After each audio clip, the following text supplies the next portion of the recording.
like, ooh, welcome back to Try Thinking Again, guys. This is the podcast. I'm back. I did not done podcast in like I think 3 weeks. I think the last one I did was August 14th. So it's been like a good little minute. You know, I usually have my co-host here with me, PM, but man, it's been busy. So I've just been trying to hold it down till he gets some time. You know, I'm just talking about what I feel I should be talking about. So since I've been gone, man, a lot of music has come out. Yeah, really, a lot of music has come out. And a lot of stuff has happened. I don't really have much to say about anything that's happened in the past few weeks. I feel like everything that needs to be said in the media is just pretty much already been said. Today, I just kind of want to get into some ways I feel about music. I was just watching a YouTuber like review the WSL freshman freestyles, and you guys know I did the video on that a few days ago. Give my opinion how I felt about it. In that video, I did not state why I thought Jack Harlow's freestyle wasn't good. Cause I said all of them sucked. Wish they did. I still don't say. I still don't think they didn't suck. But why I say they suck for some of the best ones that most people are saying is because of delivery. Delivery is everything. If I'm watching you and you doing this little thing, and you're doing either if you're doing the same thing you always do, or you're acting like you don't care, that affects my opinion of how it feels. You can have the best lyrics, but if you're not delivering it correctly, then it sucks. That's just my personal opinion. So Jack Harlow's in particular, it was good because of his subject matter. He was focusing on issues that are going on, you know, in society right now, specifically in his hometown of Louisville, Kentucky. That's not Kentucky, is it? Is that Kentucky? I don't know. Child, I don't know. Wherever the fuck he from. But that's not Kentucky. What the fuck is that? Yeah, it's Kentucky. That is Kentucky? Yeah, Louisville is Kentucky. I don't know where the fuck that nigga from, to be honest. Now, I think that's what. Let's just move on. So, yeah. So like, you know, specifically what's going on in his, you know, town. I'm gonna look this up while I'm doing this, y'all. But I just want to explain. I want to explain why I didn't like it. I think if you're talking about something that is as precious as that, you shouldn't. You shouldn't. Oh, okay. I'm right. So basically, like, if you gonna talk about something that's sensitive, you should put more effort into it. You should put your all into it. If you're talking about something that's so sensitive, you're just saying it like you just look like you didn't want to be there, and you look like you didn't want to rap in, and you didn't put no heart into it. It was just you looking at a camera and talking. That's what it felt like. It didn't feel like you felt the words that were coming out of your mouth. Like, it just didn't feel like it. And that's why I didn't like his. And listening to all these freestyles just kind of made me see like one common denominator, that all these rappers really do rap about the same shit. I don't know how much longer we can hear people rap about the same shit. The only difference between rappers nowadays is what we get, how it sounds, if that makes sense. Because you might work with a certain producer, because you might use a different melody, it's quote unquote different. It's really not different. It's the same shit. For what NBA Youngboy talks about, that could be the same subject matter that NLE Chopper talks about. For what Polo G talks about, that could be the same thing Roddy Ricch talks about. And that's kind of getting to annoy me when I listen to music, because it's turning me away from trying to understand the artist and the deeper meaning behind their music. Because you were saying what everybody else saying, what else everyone else is saying, it just does not sound right. It's like if I get a pair of fresh Air Force Ones, right? And no one was wearing Air Force Ones. So they see me with it, right? And now And now, or let me put it better yet this way. I see everyone wearing Air Force Ones, right? I'ma jump in and just start doing exactly what everybody's doing when they wear their Air Force Ones. Everybody wearing them with no laces, I'm wearing them with no laces. Everyone wearing them with strings, I'm wearing with strings. Everyone wearing them loosely tied, I'll wear them loosely tied. Everyone wearing tight, I'll wear it tight. It's like that. It's like whatever someone does, it's like everyone just follows suit. It's like no one really is in their own lane. And I think that's why, I personally have to listen to different music. I can't just listen to straight rap because it gets so repetitive. Not just from production, like there are some producers that are like a breath of fresh air, like Hit Boy, Jetson Made, Nick Mira, damn, I'm really about to go down a tunnel. I ain't gonna go down a tunnel, but there's a lot of producers that offer more than just a generic trap beat that you should rap over, and I want more. Rap is my first love. Is how I fell in love with music. So I want more from the current scene, and I'm just not getting that. I'm getting a lot of repetition, and it's turning me off. So today's music you should be listening to section is not going to be mostly rap music. I will be talking about Big Sean's album. That's what I'll give y'all some recommended tracks on. And speaking of that album, let me get into the review of that. Detroit 2 by Big Sean is honestly my probably third favorite most project this year. Like, I think that not only is it cohesive, I think it's structured well, and I also think that Big Sean was determined to prove that he is top 3, top 5, and he's not 5. You know what I'm saying?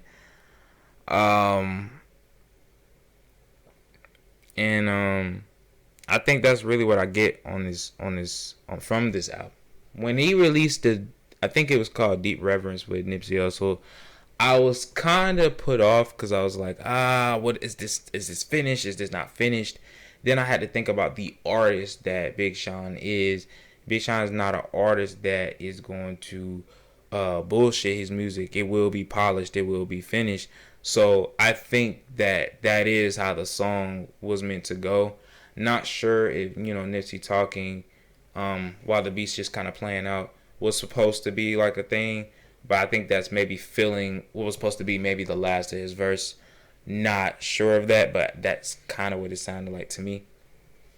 As you go through the album, there's a change. It kind of goes from Sean realizing that some certain things going on in his life, while also realizing things about business and his relationship. And kind of halfway through the album, the pace changes. It gets more hypes. You get that Travis Scott produced song, Zen the Fuck Out. Then you get that Lithonia, something like that, track with him and Travis Scott, which is beautiful. It's probably the best Travis song I've heard all year. And at least featured from him. Great production, great verse from Big Sean. And you get down to the songs where he has a song with Young Thug and Hit Boy's on the production, and then you get down to that cypher. And boy, do I have a lot to say about that damn cypher. The Friday something cypher, it had Sada Baby, Cash Doll, 42 Doug, Royce da 5'9", Eminem, Big Sean, T Grizzly, a few other people I'm forgetting, but everyone delivered. There's no one who had a bad verse on this track besides Eminem. I will say it, and I will say this shit. You can bury me in this shit because that's how much I believe it. Eminem is the most overrated rapper there ever fucking was, and no one can prove me wrong. You know why? Because no one can prove me wrong. But you know why? It's my opinion. It's totally my opinion. I felt this way since I was young. I think that everything was overrated. Like, people would be like, oh my God, he's such a god, and and I would listen to his music. I listened for lyrics. I used to listen for production, but I listened, when I was like really, really young. But now I'm listening for lyrics. Listening to his lyrics, I don't think he's had like decent shit since the early 2000s, since mid 2000s, to be honest. Everything further from that was just kind of trash for me. Yes, he had like decent songs and stuff like that, but there was nothing to make me say like, oh, like he's like one of the best ever. I would say because of his catalog, how extensive it is, and also because of how long he's been in the game. Yeah, he would be considered a legend, but is he one of the best ever? No, I would never put him in my top 10 ever. I don't know anyone who does put him in their top 10. If you do, hey, all respect to you. But even if I was from Detroit, I wouldn't give a fuck. Like I would still have this same opinion. This is how I feel.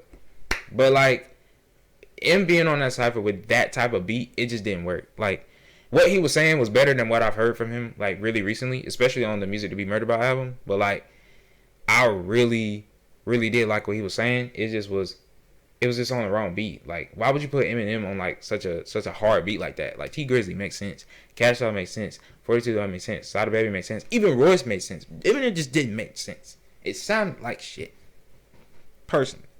However, it was fine. It was fine. Would I listen to the whole cipher again? It's like about 10 minutes. Yeah, I like long songs. I like stuff like that. So I would listen again, but after Royce verse, cutting that shit off.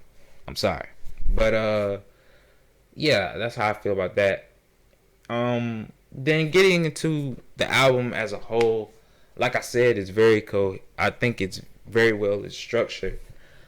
And I really like it. I really like it. I definitely has a lot of replay value. I did not feel like I would skip through any of these songs. The only song that I'm not a big fan of is Wolves. Everything else I love. I think there's not one track that I wouldn't listen to again, even though I'm not a fan of Wolves, I would still listen to it. I cared for Post Malone's verse. I'm just not a big fan of the hook that Sean kind of had on that song. It wasn't working for me. I think letting Post get the hook would have made that hook better, but it's what it is. But not a bad song at all. It's just not my favorite. It's like my least favorite track. But great album. I give it an 8 out of 10. I think I know on Deep Reverence he said, yeah, I think that was Deep Reverence. He said after what happened to Nipsey, he talked to Kendrick. I think with that bar being in there, with that line being in there, a song with him and Kendrick would have been perfect for this album. I think this album is shows a much mature side of Sean because normally he just be talking about shit, ass and drinking and smoking shit, but that's not the case. This album's way more mature. And yeah, I think this is. I won't say this is my favorite project by Sean, but it's definitely two. I think. I don't know.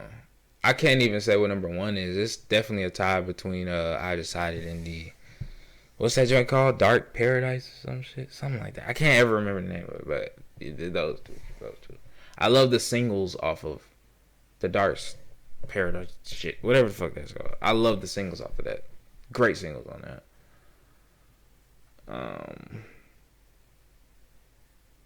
But yeah, I think that's how I feel about that album.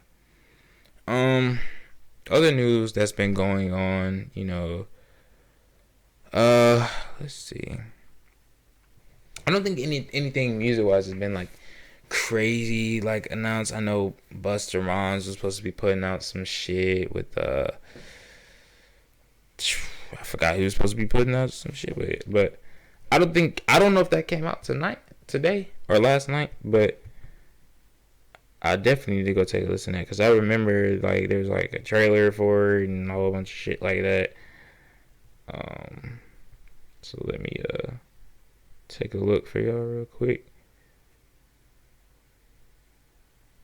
Yeah, it was him and Vibes Cartel, and this shit came out the 21st.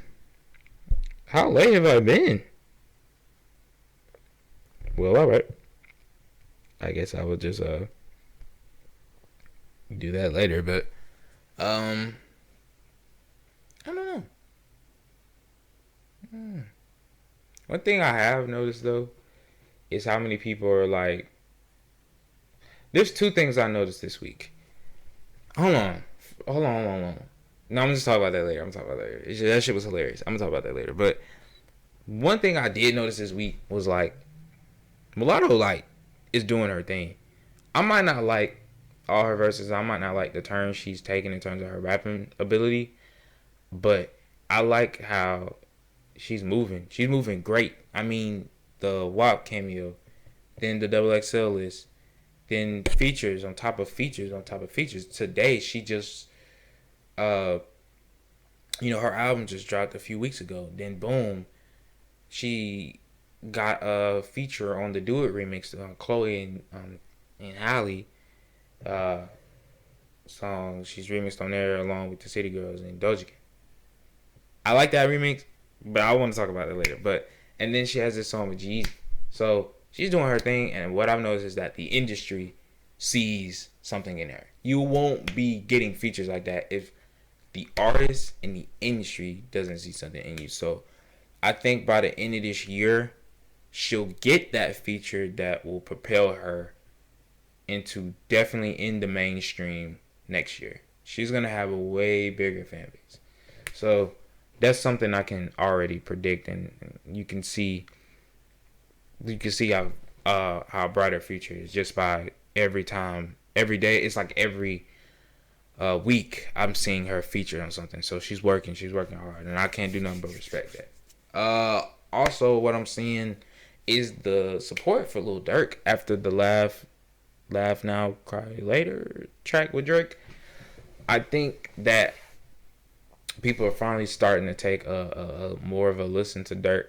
I remember the first time I heard Lil Durk, I think it was like 2013. I want to say 2013. It was a song called Who Is This? My cousin, he put me on to it. I wasn't like a huge fan of the Chicago like drill scene, but he was.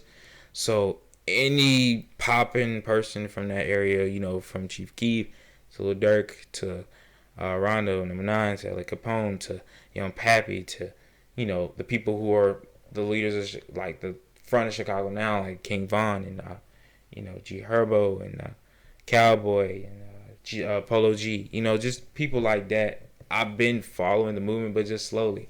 And, it's interesting to just see how far along Durk has come. I never thought he was like a good rapper.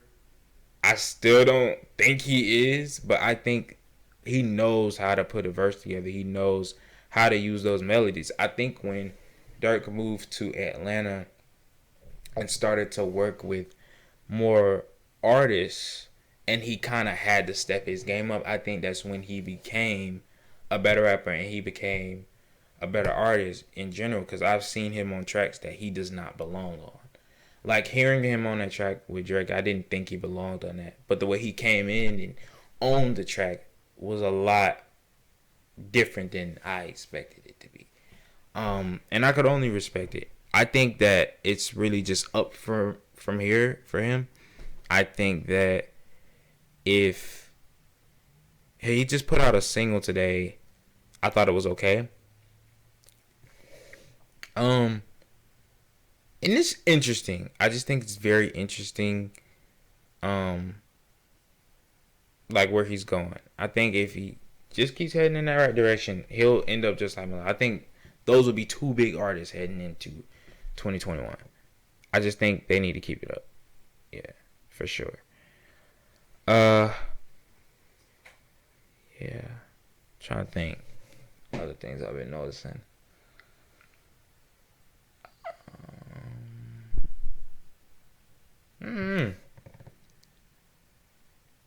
I think that's about it, man. I think that's like all the stuff I've been noticing. Oh, no, I'm lying. So this week, I'm chilling in the bed. It's late night. And I see that Bryson Tiller released a song. Out of nowhere. No announcement or nothing. That shit is just there. So I go to listen, of course. He doesn't really start singing, doing his thing until about a minute 14 in. Decent track. He's more rapping than singing. And I like it when he raps, so I thought it was a decent track.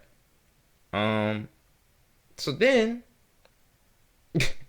I think last night I see that SZA released some music. So I'm like, I don't know what's going on here. But if people who don't drop music are dropping music, then more people who don't drop music are dropping music. So I wouldn't be surprised if we get a Kendrick single in October. And I wouldn't be surprised if we get a Rihanna single in February next year. That's what I think. I'm making a prediction now.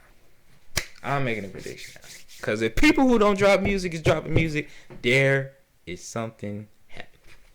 So, but yeah, I listened to the SZA track as well. I thought that was straight. Love the Ty Dolla $ign feature. Gotta love Ty Dolla $ign, man. But it was good to hear her voice after so long. I think it sounds more polished.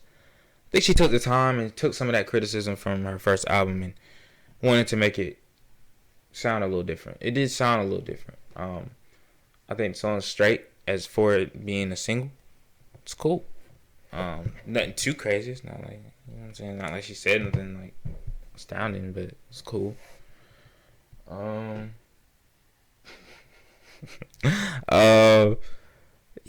I think that's pretty much how I feel about that. Like I said, man, I wasn't really like, I've been working, so I haven't been like paying attention to stuff that's going on. Like, I'm paying attention. Like, I know there's certain things that happen. I'm just not gonna speak on it. It's not my place, and it's none of my business. So it's cool. Like, it's really cool. But with that being said, I'm just gonna probably get into the music you should be listening to section of the podcast, my favorite section of the podcast, and we gotta get into the sleepers because you gotta do that. So I think I do have to talk about rap music then. Just a little bit. So, speaking of the Detroit 2 album, I think that... Wait, where is it? Y'all added a lot of songs last night. Like, I was just in my zone. What I would listen to off the Big Sean song, y'all know I always recommend you 3 on an album. So, if I had to recommend 3, Deep Reverence, Body Language, and Lithonia. That. And I'll throw in an extra one, Guard Your Heart. And the extra one, the Friday Night Cypher, just minus Eminem. When you get past Royce da 5'9", hey, just exit out the fucking song. I'm saving you your time. And brain space. Okay? I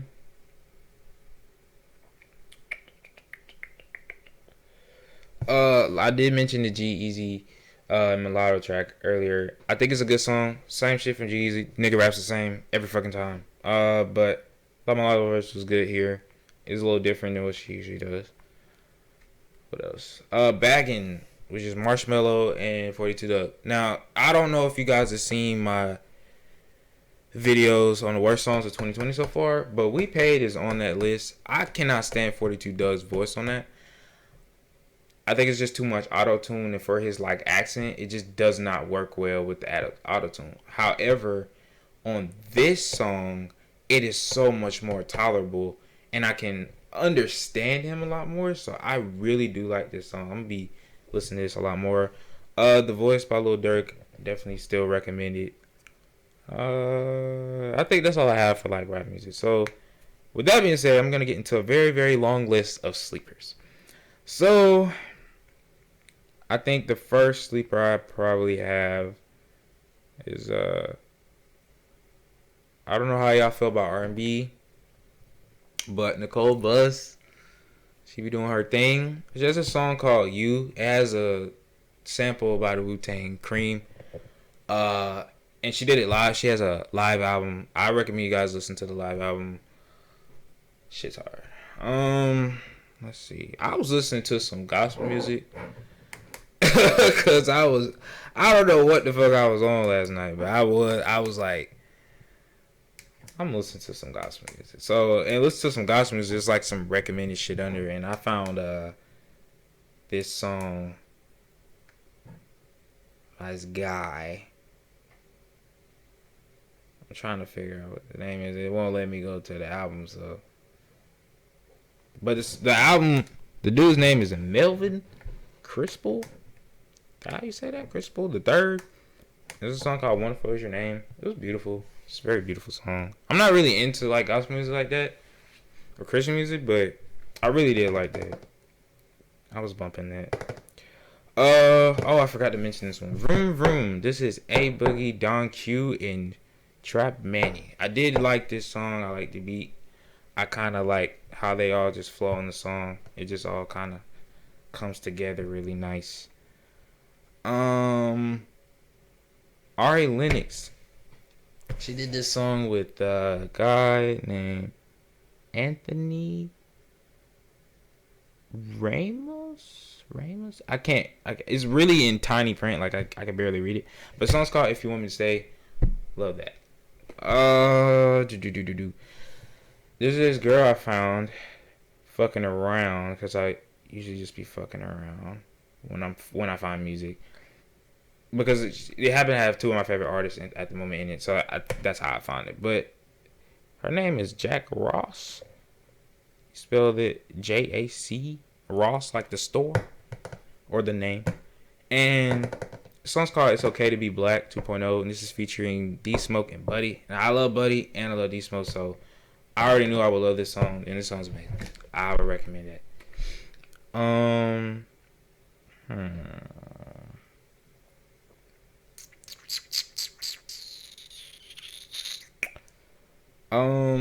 Live Without Your Love. This is a song by I don't know. I've never even heard of this person, but I do know the people featured on it. This is Love Regenerator. But this song is featuring Steve Lacy and Calvin Harris, and that's how I found the song. They put out the song a minute ago, but they just did a remix. But I just thought I'd recommend it because I don't think I talked about it since they originally released it. But I think that's a song that y'all should listen to for sure. Let me see. No.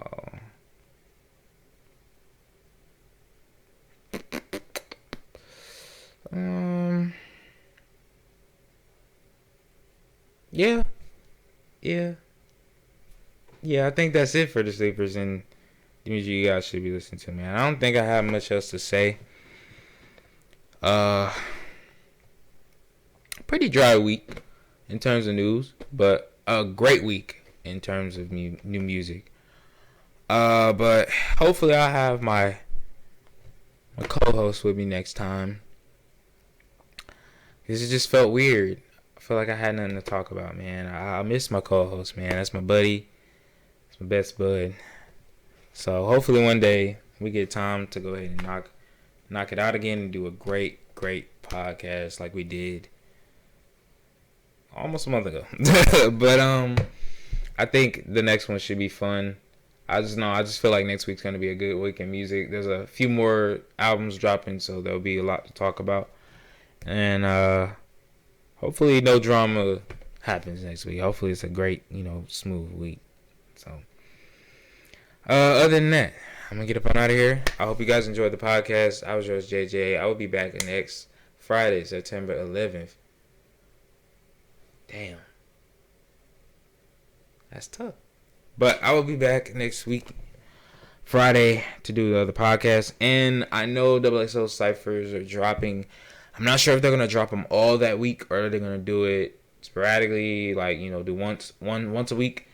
I don't know how that's going to work in terms of content for them. But I will be covering the Cyphers as well. So stay tuned for that. Other than that, I'm going to get up on out of here.